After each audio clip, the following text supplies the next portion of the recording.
topical, and I think you should not miss this India's century, how to drive sustainable inclusive growth. I can tell you, we got an outstanding speaker. Just to tell one or two, I think we got an inaugural address by Mr. Premchandran. He is a member of Parliament, Lok Sabha from Kollam, Kerala, 5-time member of Parliament, and he is a chairman of number of committees and most respected personality. He has got outstanding parliamentarian award many times. So we are trying to get some different perspective to people from different organizations, different parties, so that the perspectives totally differ from what you all think. And all the sessions, we have got some outstanding speakers for each of them. And let me tell you what's happening in the valedictory session. In the valedictory session, we have two outstanding speakers.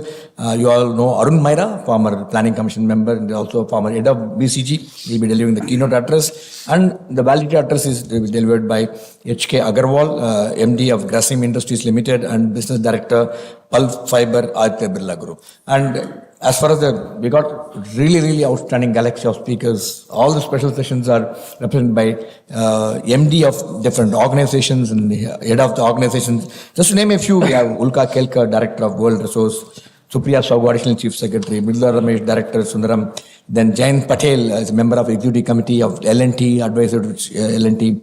Josh is the Managing Director of Bharat Affairs, that is Foxcom. Then we have Raja Parsardi, is Managing Director of Morgan Stanley. We have Real Admiral Venkat Raman, is the head of Tamil Nadu Flag Officer Commanding, done some phenomenal work. We have Pratik Pal, is a CEO of Tata Digital.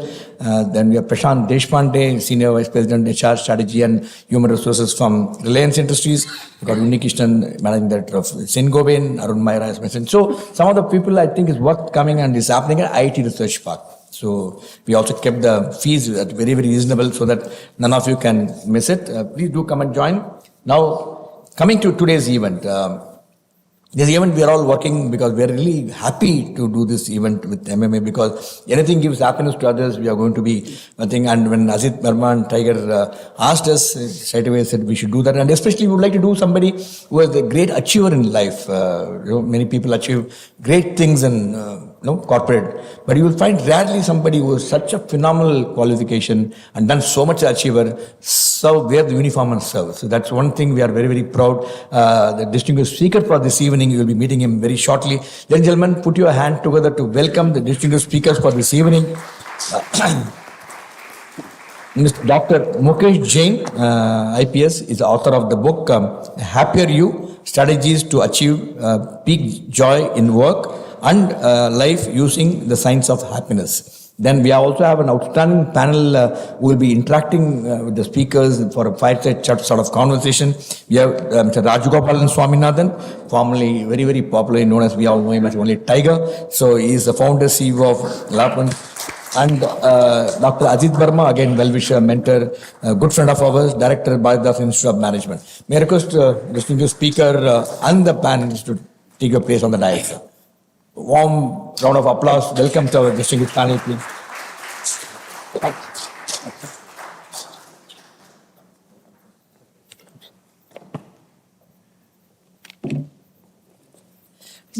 The format of the event, this event is the speaker will speak on the book which is authored, and thereafter we'll have interaction with the special invitees.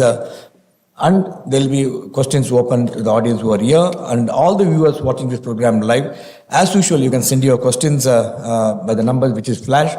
Those people who are here, if you do not want to really get up and ask a question microphone, there's a barcode scan in front of your seats place. Just scan it and send your questions. MMA also growing technologically, so we'll be able to pick up your questions and send it to you. So anybody, just scan the thing and send your question. And let me have the privilege of introducing the speaker for this evening. Before that, let me warmly welcome all the members of IMA Alumni Association and also Alumni Association from BIMS who are partners for this event. And it's always a privilege to get senior alumnus from Indian Institute of Management, Ahmedabad, because good to really connect with them and do some phenomenal events. We have been trying to do that, and I am quite sure more things will come. And your secretary, Shreya, is trying quite hard to get some more people and more interacting with us. It will be a nice, you can come and interact and do some phenomenal joint event which will add a lot of values to the people who are eagerly looking forward with reference to some of your great achieved people who are here in the field of IIM Alumni Association. Now, let me have the privilege of introducing distinguished speaker who is the chief guest and also author of the book, Dr. Mukesh Jain. Is a senior IPS officer of Madhya Pradesh cadre and is a professionally with rich administrative experience and a brilliant academic background, an alumnus of Harvard University, IIM Ahmedabad, IT Trili, and everything. With all this, still in police is something outstanding. Sir. He has a unique distinction of holding a various challenging assignments in central government, state government, and spearheading an initiative of national importance accessible in an accessible Indian campaign. He is also presently posted as a Special Director General of Police in Police Headquarters at Madhya Pradesh. And Dr. Mukesh Jain has authored many books, which includes a book of good governance titled Excellence in Government, a blueprint for reinventing the government. He is also an expert trainer on lateral thinking and the science of happiness. During the studies in Harvard University and IIT Delhi, he has worked extensively on subject of positive psychology. Very warm welcome to you, Mukesh Jain. Doctor is a present. I read out his full profile because you all should know what an outstanding speaker we have this evening to come and share plenty of happiness to you. At the end of the day, when you step out of this place, I'm quite sure you'll pick up some good points to be happy in your life. If you're not happy, at least you make your colleagues and neighbors please happy. Then we also have with us Rajagopal Swaminathan, well-wisher, good friend of MMA, a multilingual experienced professional with several years of experience in supply chain management, IT-enabled transformation programs, proven track record of managing and delivering large-scale transforming programs. He expertise in the area of strategic outsourcing initiatives in business transformation program and many. Currently, he is a founder, CEO of a startup with fintech app Azeta for insurance tech, and you all should understand this is a very, very excellent app which you should know how good it will secure yourself. I am not promoting his business, but it's good to connect with him and know it's really, really very, very useful for your personal care of some of the property which you have built over a period. He's an engineer from MBA and is an engineer and MBA from IMA belonging to 1983 batch. He also supports education of girl children through his NGO, Bal Bhojan Welfare Foundation Trust approved by CSI initiative. Very warm welcome to it's a pleasure to have you this evening. Let me have the privilege of introducing Dr. Ajit Verma. Ajit Verma is not new to MMA. He's been part of our managing committee. He's also member of MMA managing committee, chapter of MMA Trichy chapter. We have been known him for the last at least 14 years. We've working together on many occasions. And IIT Madras and IIM Ahmedabad alumnus and National Scholarship recipient, Dr. Ajit Verma received his PhD from Faculty of Management Science, University of Madras, and in his 33 years of industry and academia career, he has played senior leadership roles in the corporate like CMC, formerly IBM, now is TCS, Tech Mahindra, and many more. And on the board of multiple national and international industry bodies, Professor Aziz is also instrumental in guiding CII, FICCI, and Tamil Nadu State Council, NASCOM, Society of Automotive Engineers, and many who closely collaborate with BIMS. Aziz is also managing committee member of India's largest local management body and the Madras Management Association, and is also a chairperson of Trichy chapter. Is also a permanent invitee of the member of the Tamil Nadu Manufacturing Competition. We do a lot of work at Trichy as an outreach program where Ajit Verma is driving the initiative of MMA, and we are going to be very, very active in Trichy because Trichy is a place where large number of educational institutions and number of industries are there, where the wealth of opportunities are there for MMA and BIM to collaborate and bring in some outstanding management program. He successfully steered BIM Trichy to become the academic partner of the government of Tamil Nadu and conduct prestigious Tamil Nadu CM fellowship program. Very warm welcome to Aziz. It's always a pleasure to have you with us. Ladies and gentlemen, join me in warmly welcome the three outstanding panelists that we have this evening who are going to share their insights, and we're all looking forward to a fantastic evening and happy evening. Over to you, Dr. Mr. Mukesh Jain. Over to you, sir. Can I have that? Can I have that slide flicker? And this is that. And can we start this presentation? This. Yeah, this one. Yeah. Yeah. Do you know? Plate. Yeah.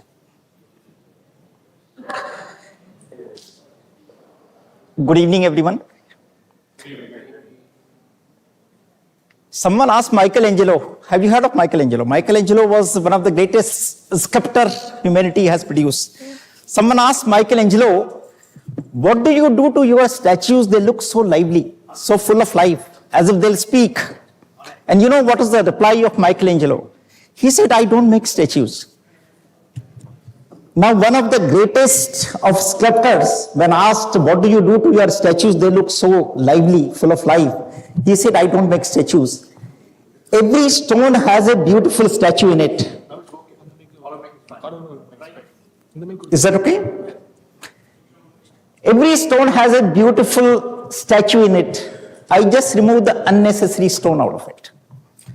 At a very abstract and philosophical level, the science of happiness is about removing the unnecessary stone. And what is that unnecessary stone? Our wrong notions and principles and theories about what gives us happiness. We all want to be happy. And we all have numerous ideas about what happiness is and what will give happiness. But unfortunately, that is anecdotal. Something which my father has taught me, my teacher has taught me, my dharma guru has taught me. But that is how he perceived. That is what he understood. And that is what he experienced as happiness, which may or may not apply to us. Fortunately for all of us, last 25 to 30 years, there has been evolution of a science called positive psychology, which now can say that scientifically we know what is the science of happiness. I would give the details of the science of happiness, and I have tried. So first of all, let me give you some brief background of what is the positive psychology. For hundreds and hundreds of years, psychologists had emphasized on the negative part of this part. Whenever you visualized a psychologist, basically we meant that somebody who had studied Freud and trying to talk about neurotic people, psychotic people, why people are mentally ill, etc., etc. And you could visualize a person lying on the couch and a doctor or psychoanalyst trying to elicit the negative energies or negative memories of his childhood, etc. That was the concept of psychology for long years. 1990s, some people came up and they say, let's focus on the positive part. How people flourish, how people become successful, how people become optimal functionaries. And fortunately, ironically, this is not negative or opposite of this. So if you bring people from -10 to -3 in the traditional psychology domain and do it further, it doesn't become positive. So let's say if you try to remove a neurotic person's neuroticism, he doesn't become flourishing, he doesn't become successful, he doesn't achieve nirvana. So the whole science of positive psychology had a different ballgame. It was totally different from the traditional focus of the psychology. What was the focus? Let's try to understand. But before we understand what is positive psychology, let's create a clear-cut distinction between self-help and positive psychology. Positive psychology is not self-help. You keep reading so many self-help books on railway bookstalls and airport bookstalls, etc., etc. Typically, you will find the self-help books have some 2-3 problems. One, you would have realized that self-help books, you read, you get really energized. In fact, your motivation goes absolutely up. But within 2-3 days and within 2-3 months, it goes absolutely down, back to the normal situation. The problem with the self-help is, first, it thinks one size suits all approach. They'll give an example of person A, born in a very, very poor family, following a particular strategy and getting very rich. And the author will propagate that this is the strategy for you also to follow to become rich. That actually doesn't happen. Your circumstances are different from mine. Your nature, your skill sets are different from mine and that person. So they may not apply. That's the first thing. They are not scientific. Second is they tend to have a overgeneralization. They will give you 2-3 examples and they think that that will apply to everyone. That doesn't happen. So let's say if I give an example that I have seen 2-3 people who are extremely fluent in English and they are good business success also. Can I generalize that all people who are fluent in English become good successful businessmen? No. It has to be scientifically experimented. Third thing is that self-help books have that halo effect. If somebody has achieved success in one field, they would try to give his example that Whatever he says about the other fields also, that may be true, but it doesn't happen. A good successful business person talking about diet or something else may not be right because he's not the expert of that field. So self-help is not positive psychology. Self-help is not scientific at all. Okay. So since childhood, when you were in school, colleges, your teachers, your mentors, your parents have taught you this happiness equation. This happiness equation is you do hard work, you will be successful, and if you will be successful, you will be happy. That's what has been taught to us. Does this equation really work in life? No. I think everybody is nodding that this does not work.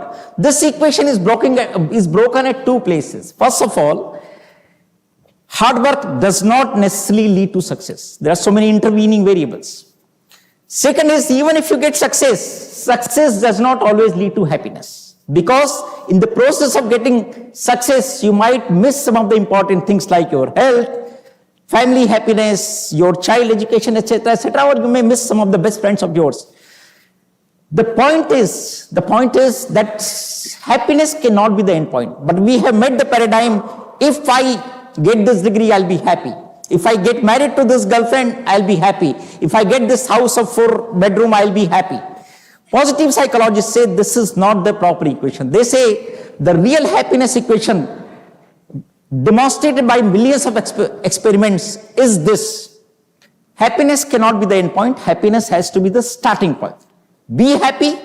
If you are happy, then you'll do a lot of good work, which will anyway convert into success. And very commonsensical also. If you go to your office being happy, you do something energetically, you help other people in turn help you, etc., etc. You end up doing a good work, which ultimately converts into success. So psychologists have said that happiness cannot be the end point. It has to be the starting point. But before reaching to these, let's deliberate very, very briefly on why are we not happy. Why are we not happy? We all commonsensically know why are we not happy. But psychologists have zeroed down on 4 important things. First is impact bias. Impact bias is that for every event in our life, we tend to assign that by achieving this, I'll get this much happiness. So for example, when you wanted to get admission into one of the best engineering college or management institutes, I thought if I get admission into IIM Ahmedabad, I'll be so much happier. That's what you thought about every admission or so. You do become happier, but not this much. This gap is always there. I tend to think if I get a 5-bedroom house, I'll be so much happier. If I get a Mercedes, I'll be so much happier. You tend to become happier by achieving that, but not this much. This gap is what psychologists call will create unhappiness in your life. First thing. Second is shifting goalposts. We all have achieved so many things in life, but whatever happiness we had attributed to these goals, we don't enjoy that. We keep shifting the goalpost, and every time we achieve certain things, we shift the goalpost for a next target and ultimately miss the happiness of that particular goal which we had attributed. Third is extremely important. We all have an intrinsic negative bias in our mind, what we call the survival instinct. So for example, let's say if I'm sitting in my office at about 2:33 and my boss calls me on intercom, Mukesh, when you leave your office at about 7 o'clock, meet me. What happens between 2:30 and 7 in my mind? Why has he called me? Something gone wrong, isn't it? This will happen with everyone. So why this? Because intrinsically this will happen. Or for example, let's say my son or daughter have gone to some birthday party and she has told me that I'll come back by 7 o'clock. She doesn't come back by 7:38. What happens in my mind? Only negative thoughts. Why? Because I am wired for negative thoughts. This evolution of mind has made me negative. And what kind of evolution? When I was in the caves, thousands of years back, when human being was in caves, there were 2 possibilities outside the cave whenever there was a noise. Either a tiger or some small animal whom he could kill and eat. So whenever he went out thinking there is a small animal whom could he eat, there was a possibility of tiger eating him and finishing him. Over the time, what I have learnt, safer to assume that there is a tiger. So every one of us has become negative. So this negativity stops us from being happy. We have to be consciously overcoming this negativity. Fourth is comparison. You all know the psychology study that in Olympics, silver medalists are less happier than the bronze medalists. You know that? Yeah, so this is a scientific study repeated many times. The way you compare things. So silver medalists always compared with the gold medalists. He thinks, oh, I just missed it by some microseconds. But the bronze medalist thinks, I might have missed the list altogether. So if I am a Maruti 800 owner staying in a colony of people owning Mercedes, I am the least happy person. But if I am a Maruti 800 owner living in a colony with two-wheelers owners, I am the happiest person. Comparison is probably one of the important points why we are unhappy. There are so many other things also, but mostly fall in this category. Let's see some other points also before we come to how do we get happy. So how many of you think happiness is genetic? How much? 80% of our happiness comes from our parents. That's what you're saying? Someone else raised your hand. Chandramali? I mean, we're predisposed to sort of being a positive. So what percentage would you attribute to our genetic happiness? Sorry, ma'am? 20 to 30%? Okay. Zero. So there are some people who are saying 80%, there is a 0%, there is 20%. So basically what we think is there is a spectrum of our thinking about how genes affect happiness. Let's talk about the psychology experiments. So there is a place in United States. It's 100 what? Genes or non-environment? 100% we are genetically wired to be happy because that is the Atma Swarupa. No, I'm talking about your happiness coming from your parents. Okay, so let us discuss about positive psychology experiments on a genetic part of the happiness. There is a place in US, Minnesota, they have a twin registry. Any birth happening in US have to get registered there. And there are two kind of twins, identical twins and fraternal twins. What is the difference?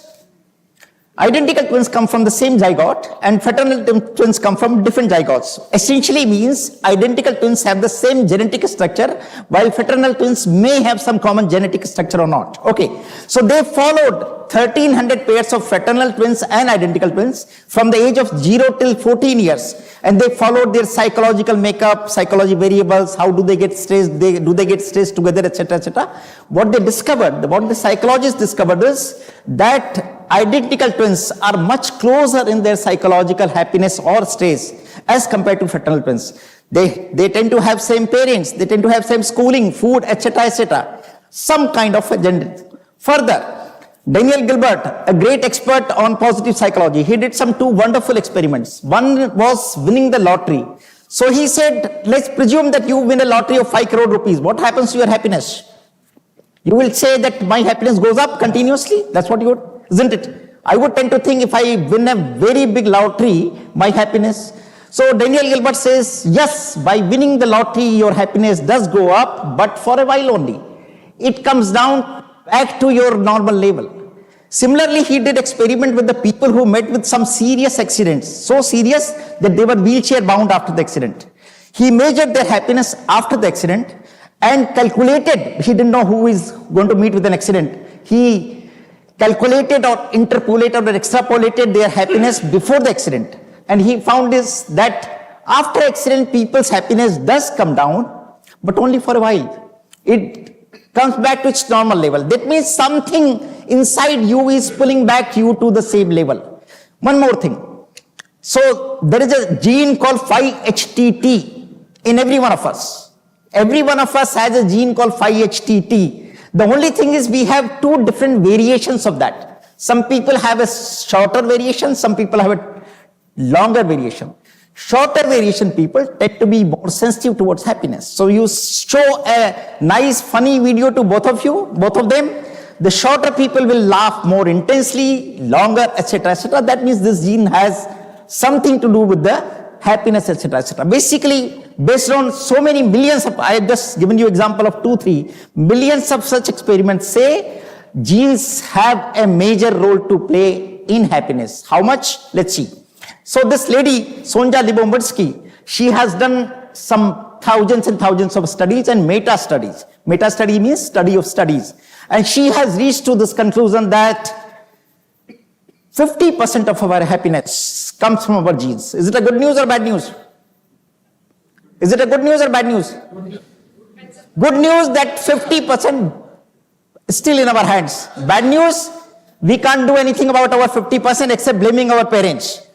50% is not in our hands. Most insightful thing about Sonja Lyubomirsky's study was only 10% of our happiness comes from external circumstances. What are external circumstances? The car I drive, the office I sit in, the clothes I wear, etc., etc. 40%, a major chunk of our happiness comes from our thoughts and actions. Let's see what are the thoughts and actions she's talking about. So first thing out of these 40%, psychologists discover it's not the positive things by going to a theater or eating good food or singing a song, etc., which they sing. This is something bigger, makes you happy. And what is the bigger? They say meaningfulness of purpose in life. And how did they discover this? They did a wonderful experiment. I'm just quoting one of the experiments. So they reached to a college, Richard Ryan, Veronica Huta and their team. So for example, they went to a college, divided the whole group into two parts. This group, they say, next 10 days, you will do every day, next 10 days, you will do one positive activity which makes you happy. So for example, one day you'll go to a music class, enjoy. Second day you go to a cricket match. Third day you go to a theater, enjoy yourself. Fourth day you have a nice party at some 5-star hotel, etc., etc. 10 days.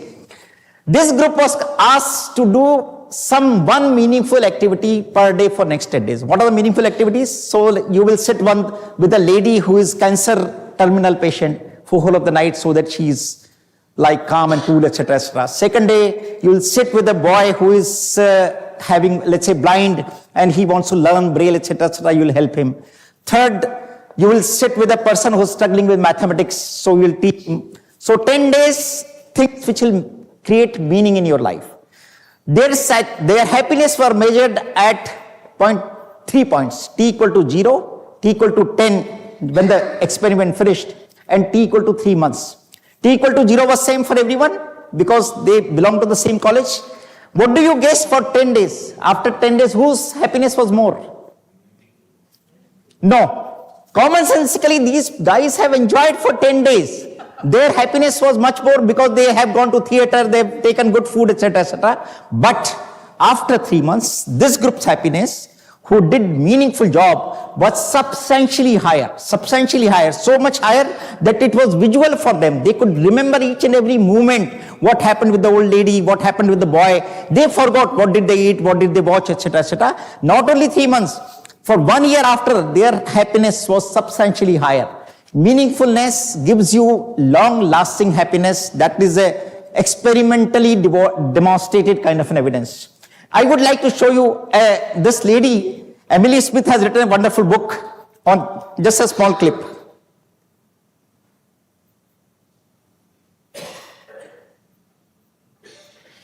Voice?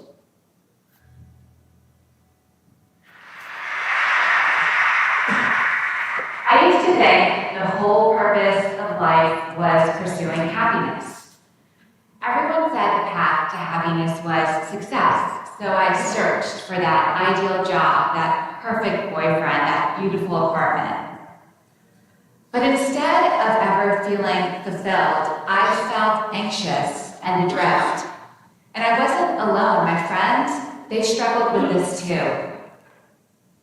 Eventually, I decided to go to graduate school for positive psychology to learn what truly makes people happy. But what I discovered there changed my life. The data showed that chasing happiness can make people unhappy. And what really struck me was this. The suicide rate has been rising around the world, and it recently reached a 30-year high in America. Even though life is getting objectively better by nearly every conceivable standard, more people feel hopeless, depressed, and alone. There's an emptiness gnawing away at people, and you don't have to be clinically depressed to feel it. Sooner or later, I think we all wonder, is this all there is? And according to the research, what predicts this despair is not a lack of happiness. It's a lack of something else, a lack of having meaning in life. But that raised some questions for me. Is there more to life than being happy? And what's the difference between being happy and having meaning in life? Many psychologists define happiness as a state of comfort and ease, feeling good in the moment. Meaning, though, is deeper. The renowned psychologist Martin Seligman says meaning comes from belonging to and serving something beyond yourself, and from developing the best within you. Our culture is obsessed with happiness, but I came to see that seeking meaning is the more fulfilling path. And the studies show that people who have meaning in life, they're more resilient, they do better in school and at work, and they even live longer. So this all made me wonder, how can we each live more meaningfully? To find out, I spent 5 years interviewing hundreds of people and reading through thousands of pages of psychology, neuroscience, and philosophy. Bringing it all together, I found that there are what I call 4 pillars of a meaningful life. And we can each create lives of meaning by building some or all of these pillars in our lives.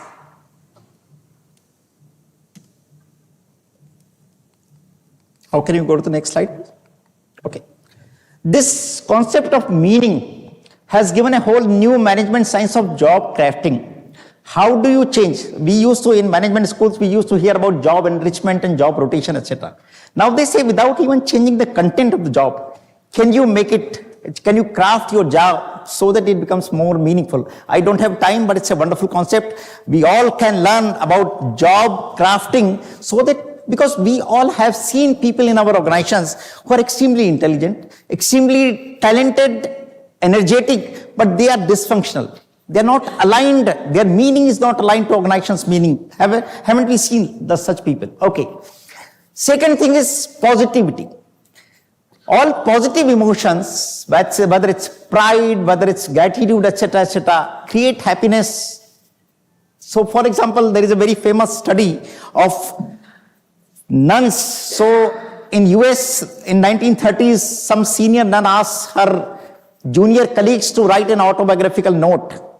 And she said, just write one note about how you're feeling. And they wrote 1-page notes. There must be something in her mind. And she collected all these notes. After 71 years exactly, some psychologists like Snowden and Danner, they collected all these papers and they did something called semantic analysis of the papers. Well, you know what is semantic analysis? What is semantic analysis? Analyzing the words written by them. So they analyzed and they found that some were very negative. Oh, it's very boring here, it's very tiring here, I get exhausted, I have to wake up till night, etc., etc. While other nuns were very positive. It's exciting here, I really tend to learn so many things, I tend to meet nice people, etc. These are positive words. Psychologists, after 71 years of their writing these papers, found that those people who had positive attributes in their writing, 90% of them continued to live till 85 years. While only 34% of them continue to survive till the age of 85. Not only that, 54% of them survive till the age of 94, while only 11% survive, the negative, statistically significant difference. Third thing is gratitude. We all know, whenever somebody does a good thing to us, we are grateful. But the psychologists say, unless you express that gratitude, the benefits don't come to you. In Indian culture, we tend to presume that our parents, whatever they have done, it was their duty. Whatever our spouse has done, it's her duty or his duty. But the psychology experiments say the more we express our gratitude, more it creates happiness for you. Other person would anyway be happy if I am appreciating her work. But the more I express. So they say there are 2 interventions. At this time of sleeping, if you write a gratitude journal, if you write whatever has happened to you because of certain person, and they claim, they have demonstrated that within 15 days, if you start writing a gratitude journal, within 15 days your happiness tends to increase. There is other concept of gratitude visit, when you really visit the person who has done something to you and express the thanks. Okay, how many of you think social relationships matter for happiness? All of us probably. We all tend to think social relationship, but how much? I'll just show a very small clip.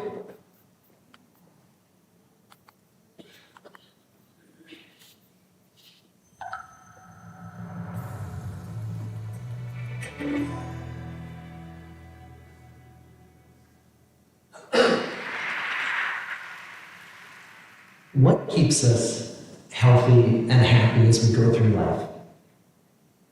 if you were going to invest now in your future best self, where would you put your time and your energy? There was a recent survey of millennials asking them what their most important life goals were. And over 80% said that a major life goal for them was to get rich. And another 50% of those same young adults said that another major life goal was to become famous. And we're constantly told to lean into work, to push harder and achieve more. We're given the impression that these are the things that we need to go after in order to have a good life. Pictures of entire lives, of the choices that people make and how those choices work out for them, those pictures are almost impossible to get.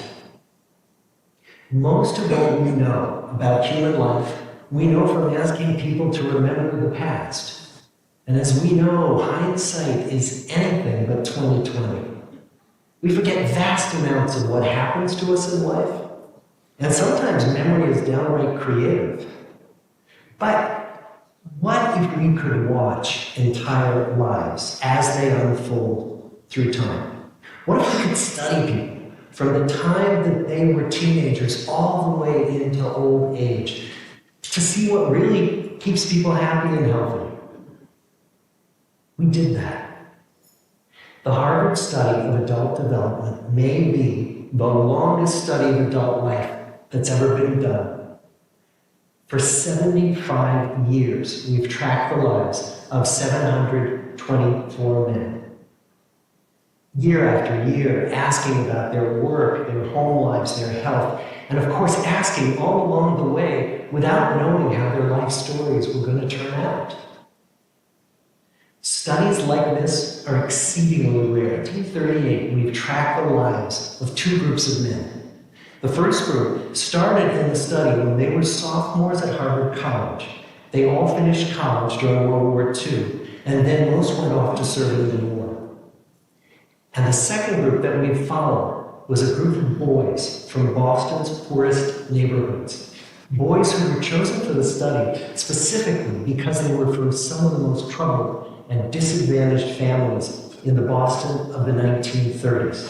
Most lived in tenements, many without hot and cold running water. When they entered the study, all of these teenagers were interviewed, they were given medical exams. We went to their homes and we interviewed their parents. And then these teenagers grew up into adults who entered all walks of life. They became factory workers and lawyers and bricklayers and doctors. One president of the United States.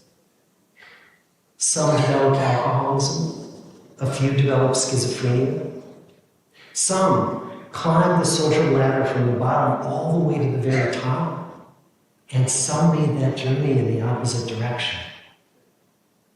The founders of this study would never in their wildest dreams have imagined that I would be standing here today, 75 years later, telling you that the study still continues.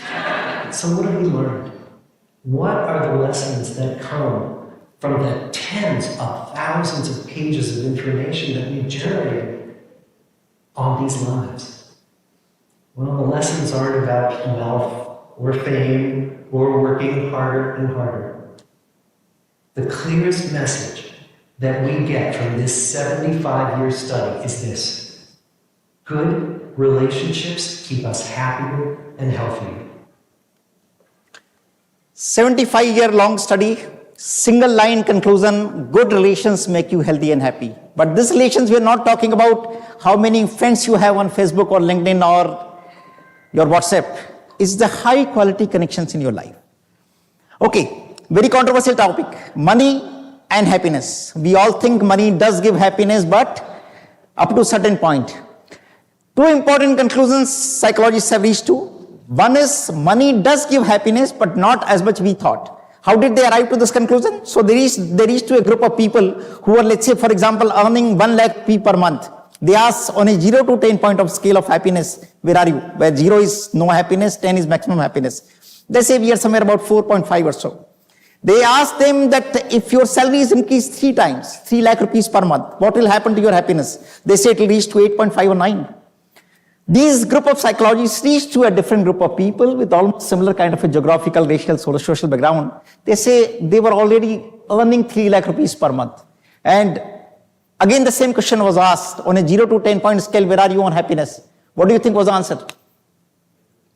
Somewhere about 5. So, somewhere about 5. So, 1 lakh to 3 lakh, as we thought, would increase our happiness from 4.5 to 8.5. Does not happen. That's the first conclusion. Money does give happiness, but not as much as we thought. Second, relative wealth importance. We have discussed about the motorcycle and Maruti 800 example. This wonderful book has given some excellent evidence about demonstrations and experiments on money and this thing. 2 important conclusions. More than material possessions or material purchases, experience gives you more happiness. So nice vacation with the family, nice dinner, nice party, etc. would give you more happiness than buying an iPad or buying a good car, etc., which tapers down. Second thing is, whenever you want to get happiness, create an anticipation effect. So for example, let's say if you want to go for a foreign vacation next month, what happens in your life for 1 month? You're extremely excited, isn't it? You're planning, etc., which is probably better than your actual visit. So they say, whenever you want to do something, create an anticipation effect. So if you want to buy a movie ticket, don't buy for today evening. Buy for 2 days hence, so that for 2 days you will be anticipating that happiness. Okay. Mindfulness, we all know that now has become an extremely important vertical. If you think of past, you are thinking of all those negative things happened with your life. If you're thinking of past, future, you will do certain things. But all these 2 things stop you from being happy or being productive. Psychology research says if you are in flow, if you are engaged to your present work, you are not only happy, you are more productive and creative. So all people who play football, etc., they know that even if their toe starts bleeding in the football ground, they don't realize that time. Once they come home, their sister or mother or wife says, oh, it's bleeding. It's because they were in the flow. They were immersed in the game. So that's what that applies to our daily lives also. You all know about these 4 brain chemicals, dopamine, serotonin, etc. How do you get them? More chocolates, more hugging. Hugging means not necessarily your girlfriend or boyfriend, a small young kid also, or even pets also. A lot of exercise gives you a lot of endorphin. A lot of music gives you good serotonin and endorphin. Good exercise, music, dance, etc., gives you all these brain chemicals. So these can be the immediate artificial outside interventions to give you happiness. Okay, friends, let me summarize the whole thing. All experiments in positive psychology have reached to a conclusion that it is genetic 50%, but still 40% is in our hands. And that 40% is thoughts and actions of ours. What are the thoughts? One is simple happy moments will not give you. Create meaning in life, not only for yourself, your subordinates, your family members, your organization members also. Second is create positive moments, positive emotions. By, let's say, if you start from your home to the office, don't ignore that small boy, beautiful boy, or that rose flower shop, etc. These are the things, or small chats with your friends, etc. will give you happiness. Gratitude, small gratitude. So it's not, you don't have to be grateful only to your parents who have given you a great this thing also. You can be grateful to a worker of your office or a subordinate of your office who has made you make a nice, effective presentation, etc. Then social relations. As you have seen the Harvard study, the longest study of Harvard, probably the best thing you can do to your happiness to have high quality connections in your things. And then we have discussed about mindfulness and those endorphins, etc. Friends, what will happen if we follow all these strategies? If we become happy, our families will become happy, our organizations will become happy, our nations will become happy, because happiness has a habit of kind of creating a virtuous feedback loop. When we join the civil services, we go to Mussoorie for our foundation course, whatever service you belong to. So on the first day, when we joined Mussoorie, we started walking in the evening towards Mall Road. and there was a point where it was written echo point. So we wanted to test whether the echo point really works. So one of my friend, he started barking like a dog. And the whole Mussoorie, all valley started reverberating with the dog's voice. I said to that friend, hey, you are a good singer. Why don't you sing a good song? He was, in fact, a good singer. So he started singing a nice song. And within minutes, the Mussoorie valleys started reverberating with nice musical songs, etc. I think life is an echo point. Whatever we give to the life, it comes back to us in a multifold form. If we become happy by following these interventions and strategies, it will come back to us, making us more happy, making our families more happy, making our organizations and the country and the community more happy. Let's follow this strategy. I'm extremely happy that you are here, and I would be happy to answer your questions on the science of happiness, for which I have written this book. Thank you so much.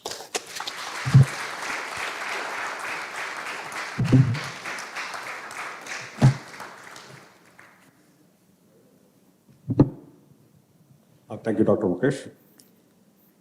We will have a couple of questions from our side and then we'll throw it open. One of the questions what I have is in terms of you made the research and you have studied this. What specific changes have you made before the study and after you have done the research? Can I have this, please? So the best part of science is that it gives you the practical part of it, that how do you apply this science to your, and as he asked that how do you apply this science to your life? So there are many positive interventions in your life which can make your life happy. For example, as I said, gratitude journal. So there is a similar exercise called TGT, 3 good things. It has been demonstrated in many schools and colleges that if you make a habit of writing 3 good things which have happened to you in the daytime, over time, and not over time means I'm not talking about months and years, within days your happiness has started increasing. And why does it happen? I mentioned about the negative bias of our mind. Our brains are wired to be negative because of survival instinct. By doing these 3 good things, you are trying to overcome that. I am trying to focus my mind on what is the positive thing happening in my mind. So similar exercises, there are so many exercises mentioned in my book also, and otherwise also. I have tried to keep many of these exercises in my daily life, making me slightly better off. But it does not mean that I am never unhappy. It's like this, that if I'm a good driver, I don't have any control on the conditions of the road. I can only navigate the potholes in a better condition. That's all.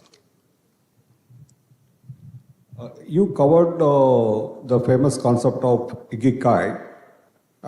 Can you just expand on that for the benefit of the audience? Many of you would have read this book, Ikigai.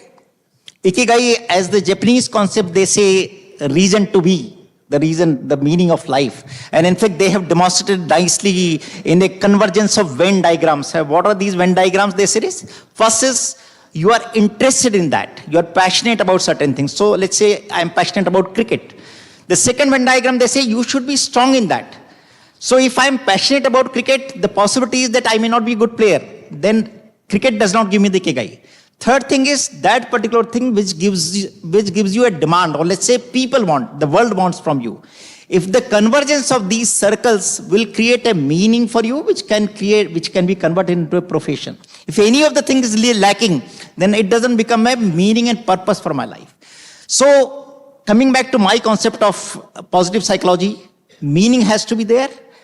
I should be strong in that, because otherwise it will be a very dream kind of thing. Oh, I should have been a cricket player. But if I'm not strong, either I develop skills to reach that. So Ikigai is a very good formula, very good framework for understanding my strengths and passions and taking them to convert into a professional career. Hi, Mukesh. First of all, congratulations for this wonderful book. The Happy Are You. And Mukesh already talked about the usual self-help books that are now available on different bookstores, and but they primarily overgeneralize the solutions. Okay, and basically a cookie-cutter approach. And as Mukesh wrote about that in this book, that happiness, it depends on the personal situation, personal characteristics. And he also learned that 50% of the happiness that remains in the gene of that person. So given that, so is there any model? Because I come now from the management school, I always think of models, the variables, the moderators, mediators, okay? So since we cannot generalize it, like what works well maybe in GE may not work well in my life. So keeping that in mind, is there any generic model so that I can apply my personal characteristics and the events surrounding and have some kind of predictability in terms of happiness? Maybe say COVID is a phenomena, it's an event. Now again, Russia-Ukraine conflict is an event. So as it keeps happening, then there will be many incidents that occur around us. There is a lot of systemic processes. So is there any such model in happiness, since there are also scales of happiness, so is there any such model that we can look at? Yeah. Can I use this? Thanks, Asit, for asking a wonderful question. That ultimately, whatever you talk about, can it be converted into a understandable and rememberable kind of a model? In fact, positive psychology has reached to that position, and the model is called Parama model. And it's easy to remember because the extension of that is Paramatma. PERMA is the model, and recent positive psychologists have added H to it, indicating health. Let me describe about the Parma. P is the positive emotions. E is the engagement. Engagement, the extensions of that is the flow and assimilation, etc., etc. R is the relations. M is the meaning, and A is the accomplishment. Now, coming back to Asit's question, can it be subjective and different for different people? I can't be having a Parma capsule which can be eaten in the evening and be happy next day. So, for example, let's say engagement. Somebody would feel engagement while playing football. Other person would be feeling that engagement while writing a poetry or making a good painting or preparing a good software, let's say, for example. And many IT experts will tell us that software coders, etc., almost feel like being in the flow, isn't it? So now, based on my interest, strengths and passions, I have to decide what gives me this engagement. Similarly, meaning. What gives me meaning? Some people like Gandhi would say, materialism does not give me meaning. It's only the pro-social approach, doing something for others. On the other side, some people will say that a good contribution to economy by creating more manufacturing jobs or giving a lot of contribution to economy would give a meaning to me. Nothing is wrong, nothing is right. It comes from inside. But the overarching factor remains the meaning. So meaning, if you bring that M, then you are happy. So similarly, PERMA. How do you bring these things? It will depend on my bringing up, my passion, my interest, and the way I have created an identity for myself. Okay, thank you so much. And one more question I have, that you have shown a beautiful quadrant. So if you get this book, so there is a beautiful quadrant given. So the x-axis, if you take the degree of your purpose, sense of purpose, very high and very low. And y-axis, you have the efforts you are putting to realize the purpose, very high and very low. And he has named this, all the 4 quadrants. And I see that most of my life, I was also talking to Mukesh while coming here, that I have been a dabbler primarily, like putting in a lot of efforts to meet my purpose, but my sense of purpose was little low. I was always making money for others, being maybe vice president and other senior leadership position in multi-billion-dollar for a long time. But I didn't have that kind of high sense of purpose, maybe professionally. And as my age grows, and maybe it's a matter of chance, I get into some new assignment, and then suddenly I find that with the same kind of effort, now I am moving to, say, purposefulness. And his study also says that only 25% of people surveyed in the age group of 30s, they have a strong sense of purpose. And being head of a management institute, so I find that today's generation, the Gen Z, their sense of purpose, though I have not done any study to that effect, but I have a sense that their sense of purpose is comparatively weaker than what our sense of purpose used to be maybe about 20, 30 years ago. So considering that, so do you think that in today's generation, Gen Z, that sense of purpose is comparatively low? And what should we do to improve that sense of purpose? Because efforts they are putting in, okay? So there are very few, maybe they are not putting much effort, but how to elevate that sense of purpose? Okay, thank you, sir. I would not agree with you that whether this generation has a lower sense of purpose, but I would describe on this model has talked about. Whenever you create a model, it's very easy to understand those abstract concepts. So basically, let's say if you have a axis on which meaningfulness or meaning is there, purpose is there, on other, how much effort you are putting in. The worst condition is you don't have a purpose and you're not trying anything. It's a wasted life. Every day you get up and do something which the conditions and circumstances decide for you. Slightly better off you are when you have a little bit sense of purpose but no effort on that side.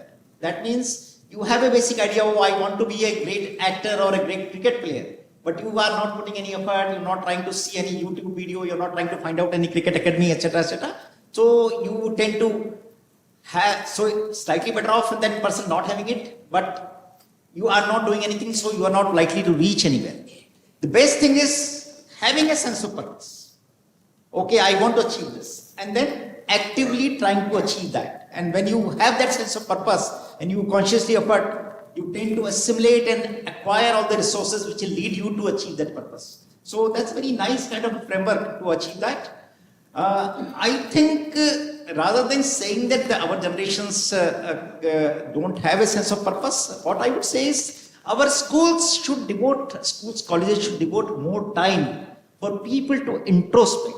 What is their purpose? Rather than generally doing reading, writing, mathematics, I think we should. It only happens that during our annual days, some good motivational speaker or some celebrity comes and he tells you, ultimately you have to become a great citizen or a great person.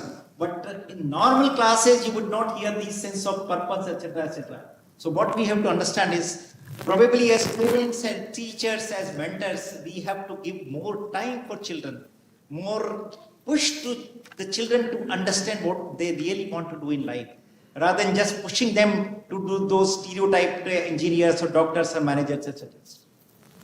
Yeah, I have one last question that now at BIM Trichy, so many of my faculty members, they are going through this book, and I got a few, and next year onwards, and being the director, I'm doing a lot of experiments there, and so we are introducing a course called Science of Happiness, and Dr. Mukesh agreed to come there and guide us. Yeah, thank you. And so one of my young faculty members, so he wrote this question, said that please ask Dr. Mukesh, though I have not read this book, but it's a very popular book, Harry Potter.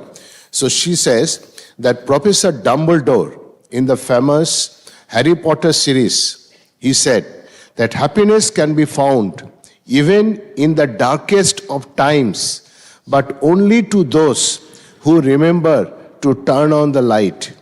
How does one achieve this mindset? It is our mindset that helps us choose our attitude in a given situation, but how do we create that mindset? In fact, Dr. Jain has his chapter on mindset in this book. So if you could throw light on. Mindset is a wonderful phenomenon. Because of paucity of time, I did not cover in my presentation. You all agree that mindset is the key thing for anything we achieve in life. Have you seen a big elephant tied to a small kind of a iron rope? And you have wondered why he did not try to break this? Have you? Sorry? When he was child. The whole concept is why doesn't he try? He may try and he may be able to break that chain. But when he was child, as he says, he did try. That time the chain was stronger than the elephant, the child elephant. This became his mindset, that chains are stronger than me. And he never tested this hypothesis or this mindset again. We all carry a lot of such chains in our mind.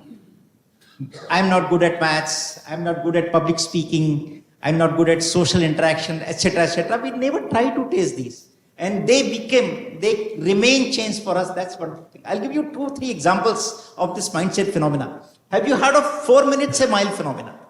4 minutes a mile. Okay, for thousands of years, our athletics, sports field tend to think, they used to think that it is impossible for a human being to run 4 miles with less than 1 minute. 4 minutes a mile. 1 mile less than 4 minutes.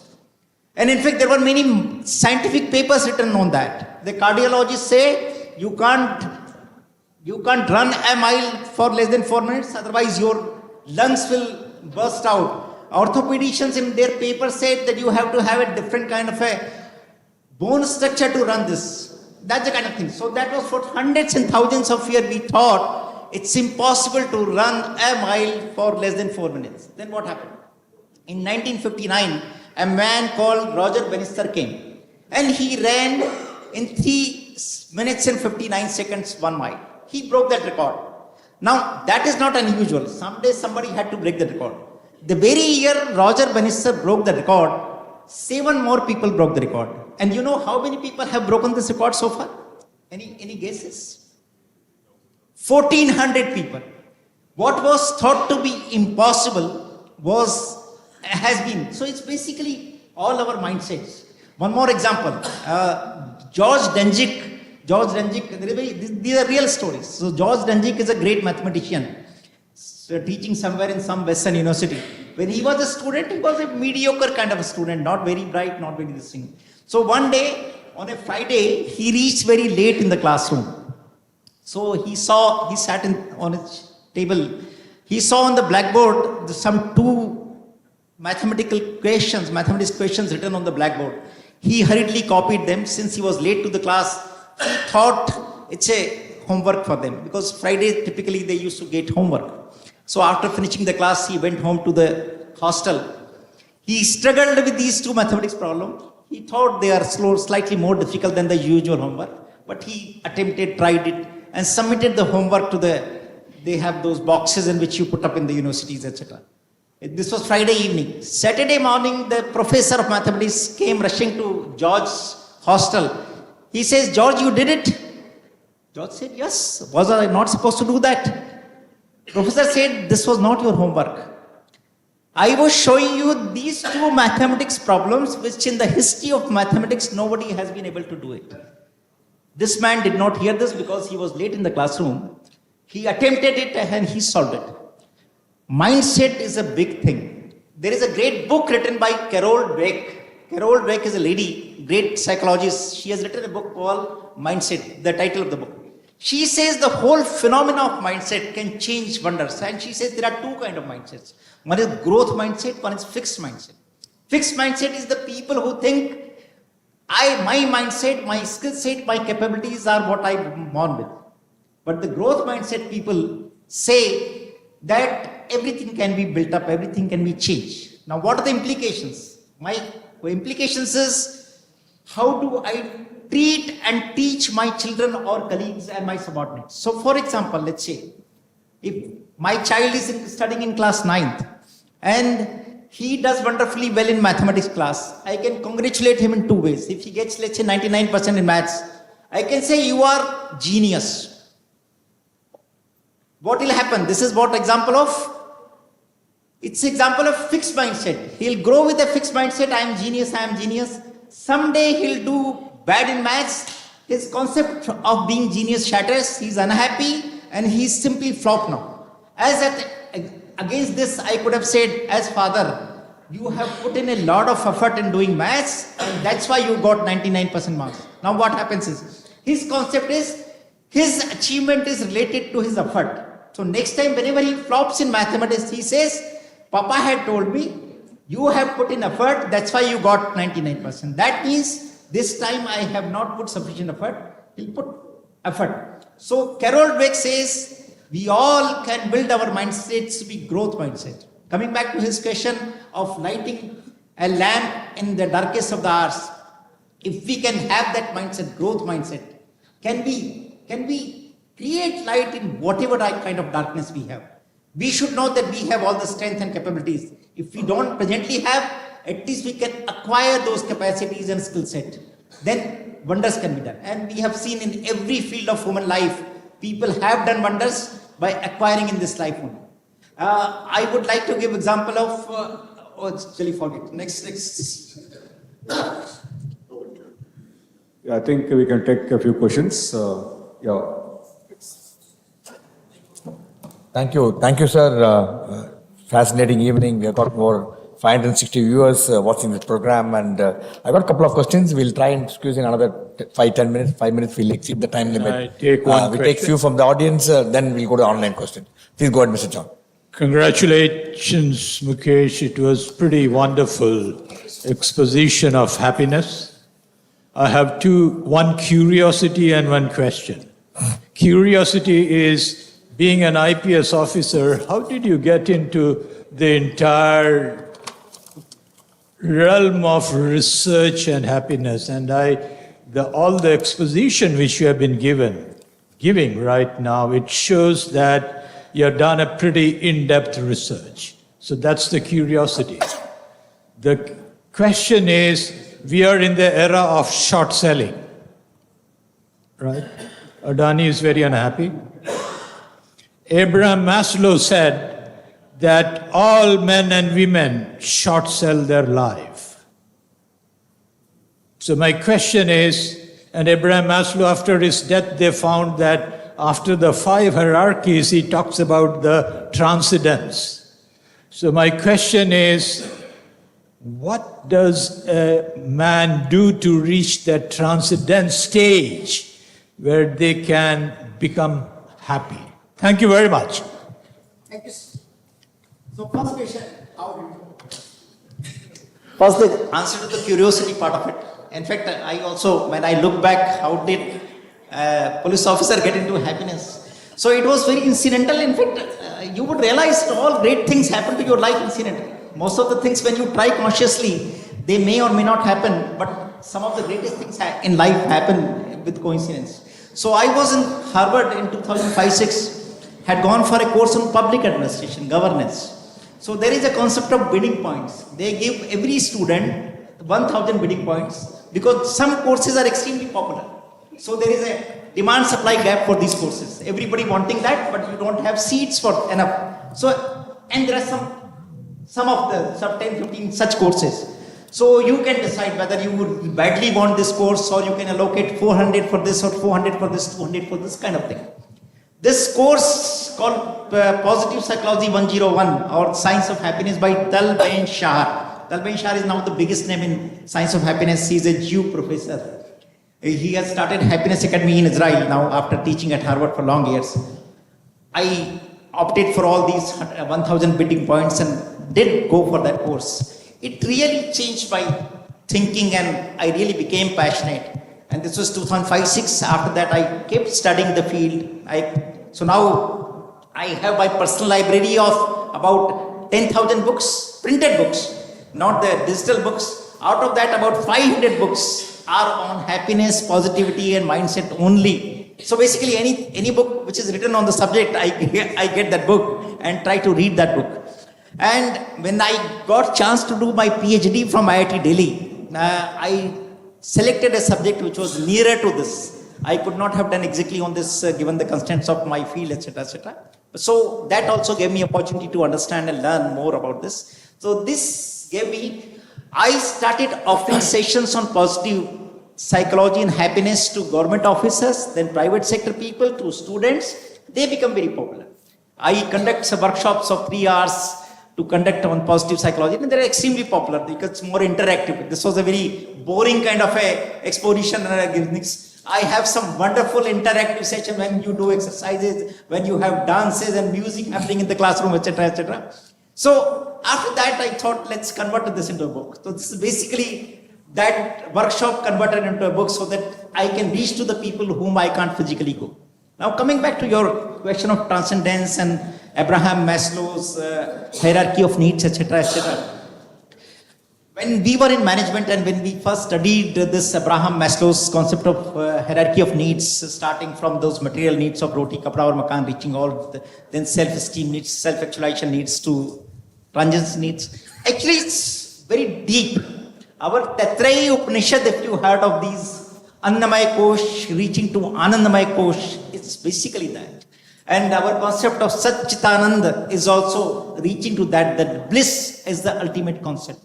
Even in Kathopanishad of our country, when Nachiketa reaches to Yam and he denies all the material pleasures, he says, I don't want this, I don't want this. Ultimate thing I want is, what is the secret of life? That's the kind of question he puts in.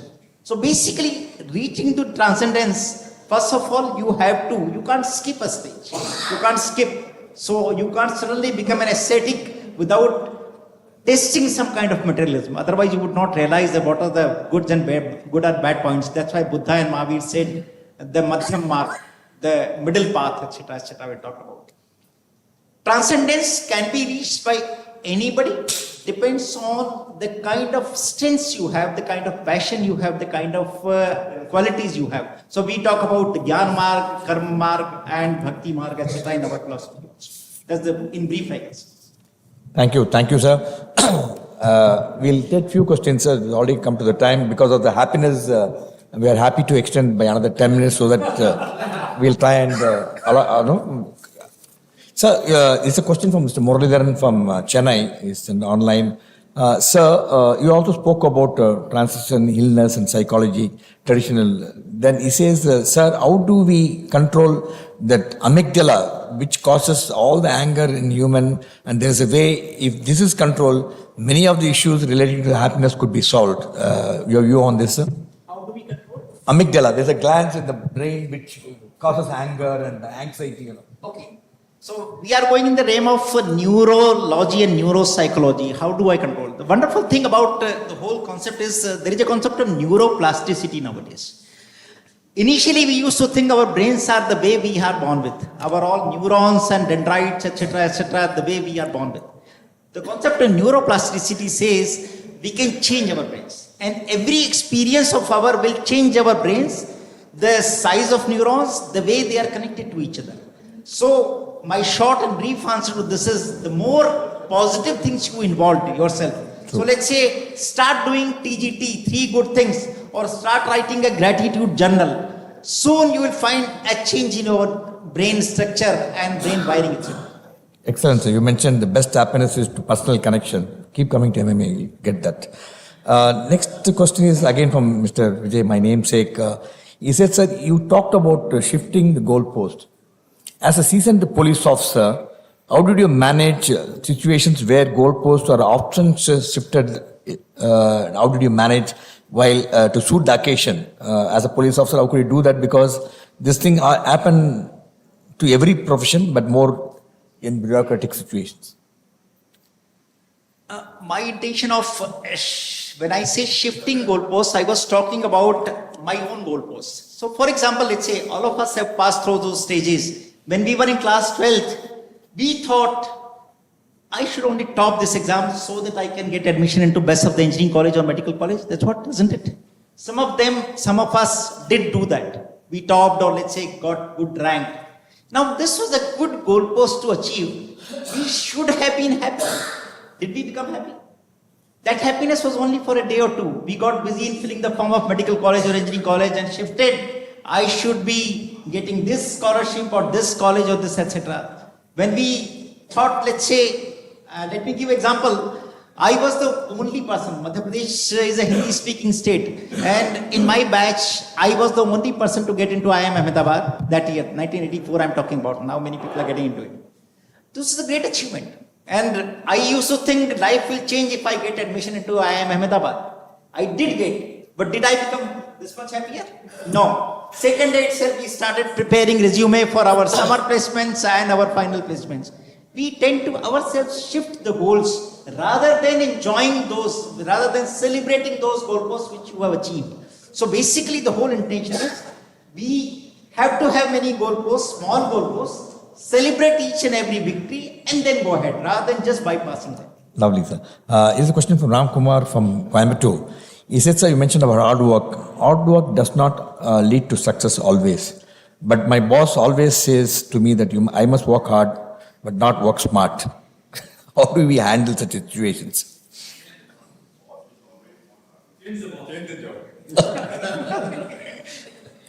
I simply say that happiness should not be made conditional.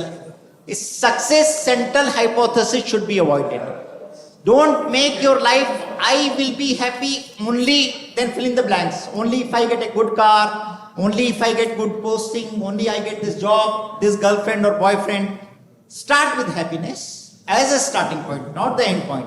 And once you make happiness as a starting point, you will automatically do great work, hard work, and which will ultimately lead to success. That's what. Great. So I'll take two more quick questions actually. One is from Ravichandran from Chennai. He says that Finland is the happiest country in the world as per the assessment done recently out of 160 countries. And India is 136th. But how this overall happiness quotient really impacted the nation's growth? Does it mean that India is never going to be happy, means never going to grow? What's your correlation between happiness and countries? I don't know how many of you have heard the concept of World Happiness Report. So every year they tend to bring something called World Happiness Report, and they bring the rankings of the countries.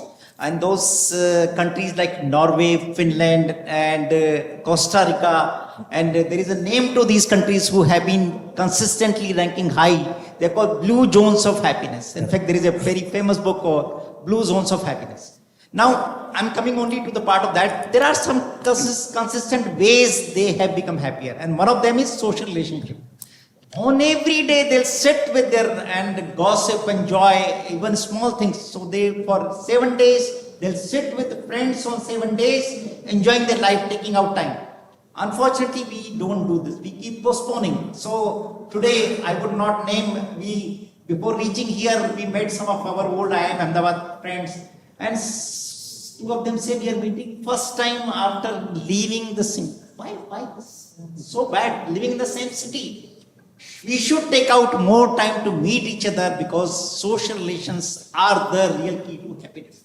Coming to the country level happiness, there are some indicators: equality, social equality, justice, etc., etc. Those are big variables. How do they become happy? There are social policy principles. I am not going to discuss in detail. Yes. To answer, Finland is one of the higher ranking countries in the happiness. So one last question for this evening, sir. This question has come from James from Pondicherry. He says, a joy of giving. Why happiness of giving by the wealthy is not very popular in India? Why philanthropy is not popular in India? Is it because of lack of happiness among the people who are rich? This is a wonderful question. And as a community, as a country, or as a society, we should think. This is a very, very good question. Scientifically demonstrated that whenever you spend money on others, it gives you happiness. This has been demonstrated. So like the book I was mentioning, Elizabeth Dunn's Happy Money, they did a wonderful experiment. They gave $20 note to some 10-15 students and asked them that just come over in the evening after spending this. No more instructions. And then when they came back in the evening, they noted down everything that whoever did what. So those people who had used this $20 note for somebody else, whether buying a pizza or getting a school fee, etc., etc., were the happiest people as compared to those people who spent for themselves. Now this philanthropy in India, I don't have any measure to compare it with other countries or not, but what is more important is we should become slightly more strategic towards philanthropy. And many corporate sector people sitting here, I am from government, I don't know. When I say strategic means we spend a lot of CSR money. What, 2.5% of our singles mandated? Profit. Thousands of crores of CSR money. Can we become slightly more strategic in terms of where do you spend that money? What are the deliverables? When you say KPIs for your business, Why can't we have the KPIs for our CSR money, which is in thousands of crores? We should know what are the requirements of the society and where the money is going. Can we have a system to monitor this money, which and a time frame and managerial effectiveness to monitor the effectiveness of the spending of the money? Probably we'll be better off. Thank you. Thank you so much, sir. Ladies and gentlemen, a big round of applause to the distinguished speaker and the special invitees for joining us this evening. And I'm quite sure each one of us will go back very happy. And as he mentioned, the MMA does phenomenal amount of CSR work. So what we do is to present to the distinguished guest some of the items which are made by children during our CSR initiative. We teach them skills and entrepreneurial traits and entrepreneurial skills with which we conduct bazaar, so that every child, every children in the school picks up this quality. So when they have to leave, because it's all for poor children where the parents' annual income is less than 50,000 rupees. By chance they have to live it, at least they can do. Now I request Shreya, our Secretary of IMA Alumni, to join me, and we are going to present a memento to the speaker. Shreya, are you able to hear me? Excuse me, sir. Can I have a minute, sir? Mr. Rajagopal's mother wants to say something. Yes. Can you give a mic to Madam?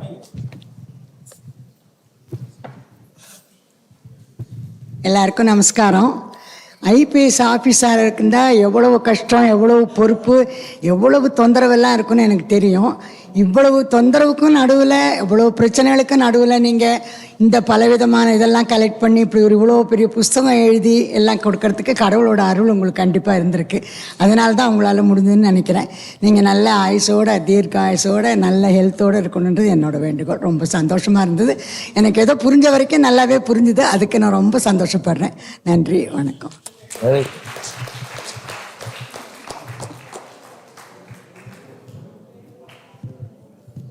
Thank you, Ma. Thank you so much. Yeah, please get forward.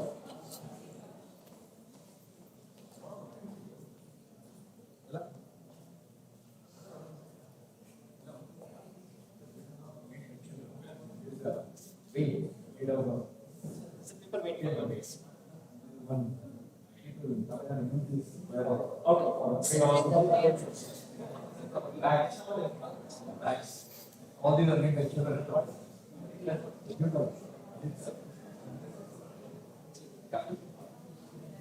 It's a bag full of happiness.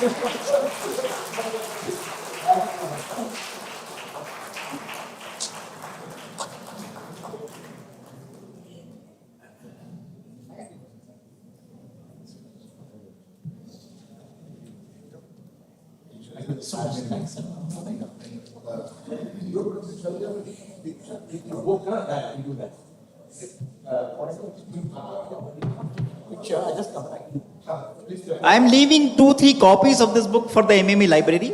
Whoever wants to borrow this, thank you so much.